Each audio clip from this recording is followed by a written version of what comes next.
أعوذ بالله من الشيطان الرجيم بسم الله الرحمن الرحيم وما أرسلناك إلا رحمة للعالمين رب اشرح لي صدري ويسر لي أمري واحلل عقدة من لساني يفقه قولي.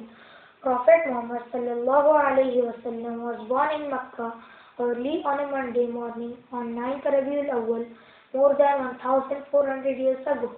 It was the year 571 of the Christian era. This year was known as the year of the elephant. Prophet's father's name was Abdullah, who was a member of the Quraysh tribe, had died a few months before the birth of the Prophet. Prophet's mother's name was Amina. His grandfather's name was Abdul Muttalib. He was named Muhammad sallallahu alayhi wasallam by his grandfather.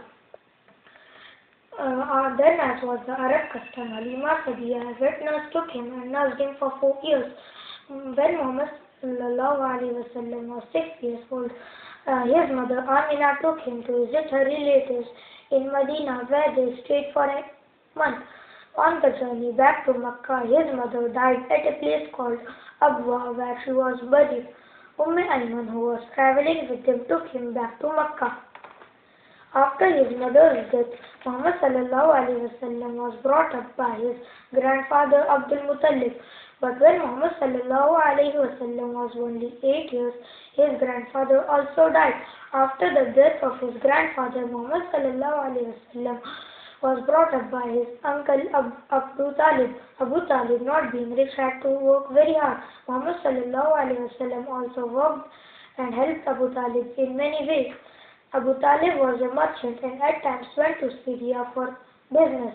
One day he planned to go there. He had no mind to take Muhammad sallallahu alaihi wasallam, but Muhammad sallallahu alaihi wasallam clung to Abu Talib in such a way that he took pity and decided to take Muhammad sallallahu alaihi wasallam with him to Syria. Muhammad sallallahu alaihi wasallam was 12 years old then when the caravan reached Basra and they rested. Basra was a fine city about 128 kilometers away from the city of Damascus. There lived a monk called Bahira. When the monk saw the caravan resting under the tree, he called them and he came out of his cell and prepared food for the caravan. He told Abu Talib that Muhammad sallallahu alaihi wasallam had a great future and that he should take care of him. Abu Talib took Muhammad sallallahu alaihi wasallam and brought him back to Makkah safely. By the time he was 25, Muhammad sallallahu alaihi wasallam had become well known in the city of Makkah. People respected him. They called him Al-Amin, which means the worthy of trust. Khadija was a tradeswoman of Makkah. She used to hire men to carry things to Syria for sale. She had heard about Muhammad sallallahu alaihi wasallam truthful ways. She knew that Muhammad sallallahu alaihi wasallam was a man of honest character. She called him one day to ask him to go to Syria to sell her goods. She promised him to pay him more than she paid others. Muhammad sallallahu alaihi wasallam agreed. Maisra Khadija flavored with him for help. Muhammad sallallahu alaihi wasallam honestly in wise ways brought great gifts for Khadija. Muhammad sallallahu alaihi wasallam sold everything he had brought and brought all the things which Khadija had asked him to buy.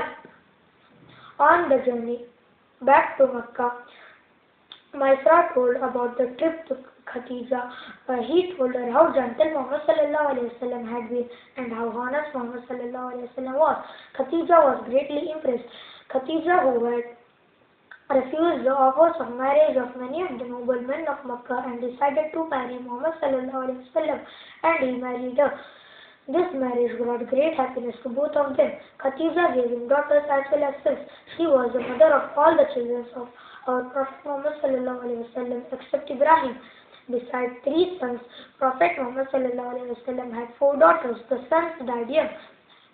The 4 daughters were Zainab, Ruqayya, Kulthum, and Fatima. The 3 sons were Al-Qasim, Abdullah, and Ibrahim. May Allah be pleased with them all. Khadija was the greatest of women.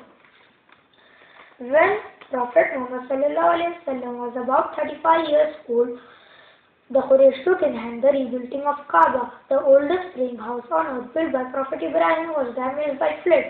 But when the work reached as high as the face of the Black Stone, it raised a serious difficulty. The black stone was held in respect, and every tribe wanted the honor of lifting it to the place. The quarrel rose, and the tribes prepared for the battle. The atmosphere remained uneasy for 4 or 5 nights, and there seemed no end for the trouble. Fortunately, Abu Umayyah and the old Quraysh made a suggestion. The first person to come through the doorway into the courtyard of the Kaaba next morning should judge what must be done. They all agreed and settled down anxiously to wait. The first man to enter the courtyard of the Kaaba was no one else but Prophet Muhammad sallallahu alaihi wasallam. "This is Muhammad. He is the trusty one, a man of truth. We are satisfied," said the people on seeing him. When the Prophet came close to them, they told him of the whole matter. Muhammad sallallahu alaihi wasallam called for one man from each clan and asked for a big piece of cloth. He placed the black stone on it and told one man from each clan to lift it to carry the wall of the holy Kaaba. Then the Prophet himself fitted the stone into its place. The matter, which seemed likely to start a great bloodshed, was peacefully settled by the wisdom of Muhammad sallallahu alaihi wasallam.